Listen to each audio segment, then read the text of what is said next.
பொதுவாகவே மீன ராசியில் ஒரு குழந்தை பிறக்குதுன்னா அந்த க்ஷணத்துலேருந்து அந்த குடும்பத்துக்கு ஒரு அப்லிஃப்ட்மெண்ட். அதே மாதிரி வாழ்க்கையில் எதிர்நீச்சல் போட்டு வாழ்க்கையில் ஒரு பகுதியில் ரொம்ப கம்ஃபர்ட்டாக வாழக்கூடிய பர்சனாலிட்டிஸ் மீனம்.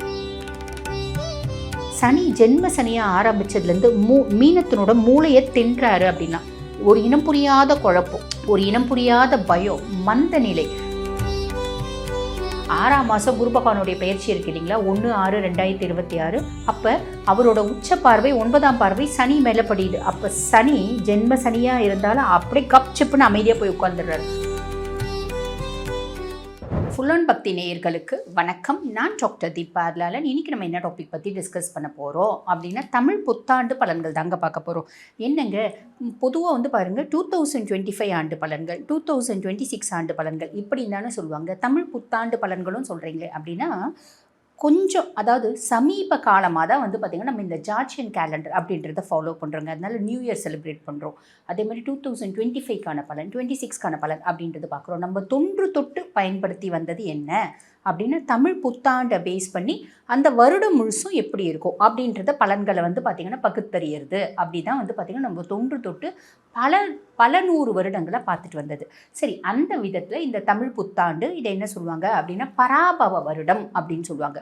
இந்த பராபவ வருடம் அப்படிங்கிறது சூரியன் மீன ராசியிலிருந்து மேஷ ராசிக்கு ஏப்ரல் 14ஆம் தேதி காலை 9:40 மணிக்கு பயிற்சி ஆகிறாரு. அப்போ தான் பார்த்திங்கன்னா தமிழ் புத்தாண்டு ஆரம்பிக்குது. இந்த தமிழ் புத்தாண்டு ஆரம்பிக்கிறத பொறுத்து ஒவ்வொரு பிளானட்ஸும் என்னென்ன பாவத்தில் இருக்காங்க அப்படின்றத பொறுத்து இந்த புத்தாண்டு எப்படி இருக்குது அப்படின்றது பலன் சொல்ல போகிறோம். நேரத்தை வீண் பண்ணாமல் சட்டுன்னு உங்கள் ராசிக்கு என்ன மாதிரி பலன்கள் வரப்போகுது பார்த்துடலாம் வாங்க. மீனராசி அன்பர்கள், உங்களுக்கு இந்த தமிழ் புத்தாண்டு எப்படி இருக்கும் அப்படின்னா ரொம்பவே சந்தோஷமடையக்கூடிய ராசியில் மீனமும் ஒன்று அப்படின்னு சொல்லணும். காரணம் என்ன? கடந்த சில வருடங்களாக மீனம் பெருசாக சந்தோஷமாக இல்லை. 7 நாட்டு சனி ஆரம்பித்து 7 நாட்டு சனியினுடைய மத்தியம பகுதியில் இருக்கீங்க. அப்போ தோராயமாக 3 வருஷமாக தான் மீனம் நல்லா இல்லை அப்படின்னு நம்ம யோசிக்கிறோம். அப்படின்னா நிறைய மீனராசி அன்பர்கள் சொல்கிறது உண்டு, அட நீங்கள் வேறு மேடம் 3 வருஷமாக 4 வருஷமாக இல்லை மேடம் 7-8 வருஷமாகவே நாங்கள் நல்லா இல்லை, எங்களுக்கு பெருசாக நிம்மதி இல்லை, சந்தோஷம் இல்லை, குடும்பத்தில் இருக்க பிரச்சனை ஓய மாட்டேங்குது, வேலை செய்கிற இடத்துல இருக்க பிரச்சனையும் ஓய மாட்டேங்குது, பிள்ளைங்களால் இருக்கக்கூடிய தொல்லைகளும் அதிகமாகிட்டே போதே தவிர பெருசாக எதுவும் எங்களுக்கு நல்லதே நடக்க மாட்டேங்குது. மீனத்திலே பிறந்திருக்கூடாது, இந்த மீன ராசியே நல்ல ராசி இல்லை அப்படின்னு சொல்கிறவங்களையும் பார்க்குறோம்.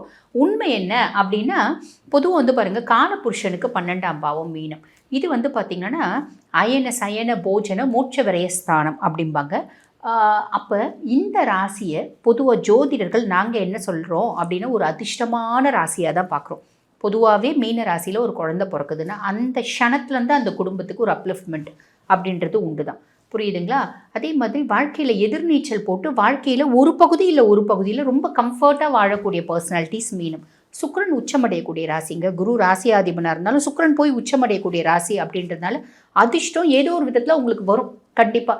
ஒன்று வாழ்க்கையில் முற்பகுதியில் இல்லை பிற்பகுதியில் அப்படின்னு சொல்லலாம். ஆனால் நிறைய மீனம் சொல்கிறது இப்படி தான் சொல்லுவாங்க, கடந்த சில வருடங்களாகவே நிம்மதியாக இல்லைங்க அப்படின்னு.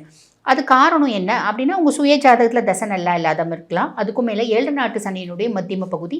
இப்போ பார்த்திங்கன்னா சனி ஜென்ம சனியாக ஆரம்பித்ததுலேருந்து மீனத்தினோட மூளையை தின்றாரு அப்படின்னா ஒரு இனம் புரியாத குழப்பம், ஒரு இனம் புரியாத பயம், மந்த நிலை.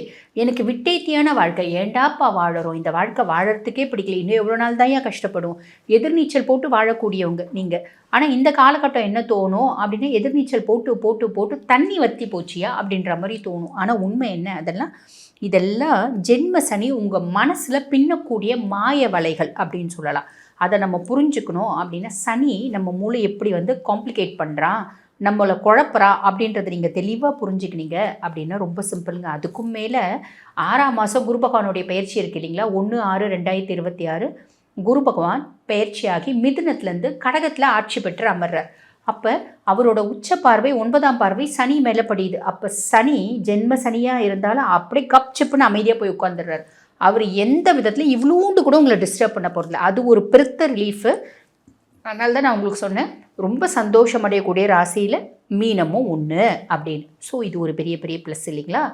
அதே மாதிரி 12ஆம் பாவம் ராகு. என்னென்னலாம் வாங்கணும்னு ஆசைப்பட்டீங்க, எனக்கு நல்ல ஷாப்பிங் போகணும், எனக்கு நல்ல லக்ஸரியஸ் கார் வாங்கணும், அதே மாதிரி பார்த்திங்கன்னா வீட்டுக்கு மாடுலர் கிச்சன் பண்ணணும், கிச்சன் போடணும், அதே மாதிரி பார்த்திங்கன்னா நல்ல ஒரு சூப்பரான சோஃபாஸ் வாங்கி போடணும், ரெக்லைனர் சோஃபா வாங்கி போடணும், நான் கொஞ்சம் கம்ஃபர்ட்டாக இருக்கணும், நல்ல காஸ்மெட்டிக்ஸ் வாங்கணும், சாரீ வாங்கணும், இப்படி நிறைய ஆசைப்பட்டீங்க. ஆக மீனராசி பெண்கள் அத்தனையும் வாங்கினீங்க. இதெல்லாம் இனிமேல் மட்டும் 12ஆம் மாதம் வரைக்கும் உங்களை சார்ந்த உங்களுக்கு தேவைகள், ஆடம்பர தேவைகள் அத்தனையும் பூர்த்தியாகும். வெளிநாடு போகணுன்னு ஆசைப்படுறது, வீடு கட்டணும்னு ஆசைப்படுறது, ஃபாரின் டூர் போகணுன்னு ஆசைப்படுறது, இப்படி நிறைய விஷயங்கள் நல்லது நடக்கும். என்ன 6ஆம் மாதத்துக்கு மேலே குருனோட பார்வை ராகு மேலே இல்லைங்க. ஆக ரொம்ப சிம்பிள். எனக்கு சார்ந்த விஷயம், எனக்கு மனசுக்கு ரொம்ப பிரியமான விஷயத்த நான் செலவு பண்ணி வாங்க போனேன். பெருத்த லெவலில் செலவு பண்ணிட்டு வந்துட்டேன். கார் வாங்கணும்னு போனேங்க. ஒரு சாதா கார் வாங்கணும்னு பிளான் பண்ணேன். என்னோடது 10 லட்ச ரூபாய் என்னோடய பட்ஜெட். அங்கே போன உடனே எனக்கு 21 லட்ச ரூபாய் வண்டி தான் பிடிச்சிருக்கு. 21 லட்ச ரூபாய் வண்டியை நான் வாங்கிட்டேன். அப்படின்ற மாதிரி அது எனக்கு ரொம்ப வசதி வாய்ப்பு இருக்குது அப்படின்போது பெருசாக கவலைப்பட வேண்டியதில்லை. வசதி வாய்ப்பு இல்லை அப்படின்போது இஎம்ஐ கட்டும்போது ஐயோ ஒரு நிமிஷம் யோசிச்சுருந்தா இந்த கெத்துக்காக வாங்கிட்டு வருத்தப்படனே அப்படின்ற மாதிரி தோணும். ஆக இதில் கொஞ்சம் கவனம் அப்படின்றது வச்சுக்கோங்க. புரியுதுங்களா? அதே மாதிரி பெரிய லெவலில் கடன் கொடுக்கவும் வேண்டாம், பெரிய லெவலில் கடன் வாங்கவும் வேண்டாம். அசட்டு தைரியம் அப்படின்றது வேண்டாம். எதிரிகள் இருக்க மாட்டாங்க. எதிரிகள் இருந்தாலும் அவங்களால் ஆதாயம் அடையக்கூடிய காலகட்டம் அப்படின்னு சொல்லலாம். இதெல்லாம் ப்ளஸ். 6ஆம் மாதம் வரைக்கும் குரு பகவான் சுககுருவாக இருக்கார். ஏதோ ஒரு விதத்தில் உங்களுக்கு கம்ஃபர்ட் அப்படின்றது உங்கள் ராசி அதிபனே கொடுத்துருந்தார். 6ஆம் மாதத்துக்கு அப்புறம் குரு பகவான் வந்து பார்த்திங்கன்னா 1/6/2026 கடகத்தில் பயிற்சி ஆகக்கூடிய குரு பகவான் 5ஆம் பாவம் அப்படின்றது என்ன சொல்லுவாங்க? பூர்வ புண்ணியஸ்தானம், புத்திரஸ்தானம். பூர்வ புண்ணியஸ்தானம், புத்திரஸ்தானத்தில் குரு பகவான் உச்சம் பெற்று அமர்ந்திருக்கார்.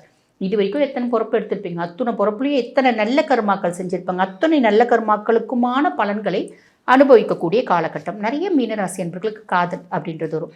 3 வருஷம் நீட் எழுதிட்டப்பா, 4 வருஷம் நீட் எழுதிட்டப்பா, கிடைக்கவே இல்லை. இந்த காலகட்டம் யூஜிசி கிடைக்கிறதுக்கான பிராப்தம். புரியுதுங்களா? அதே மாதிரி குழந்தை இல்லை அப்படின்னு வைத்தியம் பண்ணிட்டு இருக்கீங்க. இந்த காலகட்டம் நிறைய மீனராசி என்பர்களுக்கு குழந்தை பேர் கிடைக்கிறதுக்கான பிராப்தம். ஓகேங்களா? குழந்தைங்களால கடுமையான மன உளைச்சலுக்கு ஆளாகி இருந்தாங்க. எங்கள் பிள்ளை எந்த ஆஸ்பெக்ட்லையும் என் சொல் பேச்சை கேட்க மாட்டேங்குது. அந்த பிள்ளை கூட இப்போ ஓரளவுக்கு உங்கள் சொல் பேச்சை கேட்கறதுக்கான பிராப்தம். பிள்ளைங்களால் இவ்வளோ தொல்லைங்க இருந்துச்சு அப்படின்னா இவ்வளோ தொல்லை தான் இருக்கும். அந்த பிள்ளைங்களால் வரக்கூடிய பிரச்சனையும் ஒரு பெருத்த ரிலீஃப் அப்படின்றது கிடைக்கும். இது குரு பகவானே கொடுப்பார். பொதுவாக உங்கள் சுயஸ்தானத்துக்கும் தொழில் ஸ்தானத்துக்கும் அதிபன் 5ஆம் பாவத்தில் வந்து உட்காரும்போது இப்படி நிறைய நல்ல விஷயம், யூஜி கிடைக்கிறதுக்கான பிராப்தம், பிஜி கிடைக்கிறதுக்கான பிராப்தம். ஏன்னா குருனோட பார்வை 9ஆம் பாவத்தில் இருக்குது. ஹையர் எஜுகேஷன் கிடைக்கிறதுக்கான பிராப்தம், என்னை நானே பதப்படுத்தி கொள்வதற்கு, பக்குவப்படுத்தி கொள்வதற்கான பிராப்தம், செய்யக்கூடிய தொழிலில் ஒரு பெரிய லாபத்தை அனுபவிக்கிறதுக்கான பிராப்தம், தொழில் மேலும் மேலும் மேலும் உயரத்துக்கான பிராப்தம். ரொம்ப சிம்பிளுங்க. நீங்கள் ஹார்ட் ஒர்க் பண்ண ரெடி அப்படின்னா எல்லா ஆஸ்பெக்ட்லையும் பிளானட் வந்து ரொம்ப சாதகமாக இருக்காங்க உங்களை கையை பிடிச்சி தூக்கி விடுறதுக்கு அப்படின்னு தான் சொல்லணும். இருந்தாலும் நான் சொன்ன சின்ன சின்ன விஷயத்தில் கொஞ்சம் கவனமாக இருக்கீங்க அப்படின்னா மட்டும் போதுமானது. இந்த காலகட்டம் எக்ஸலண்ட்டாக அமையும். வாழ்த்துக்கள். இப்போ நான் சொன்னது வந்து பார்த்திங்கன்னா உங்கள் ராசிக்கான பொதுவான பலன்கள். இந்த பதிவை பார்த்துட்ருக்குங்கம்மா, நாங்கள் வாழ்க்கையில் பல முக்கியமான விஷயத்தை முடிவெடுக்கும் தருணத்தில் இருக்கோம்.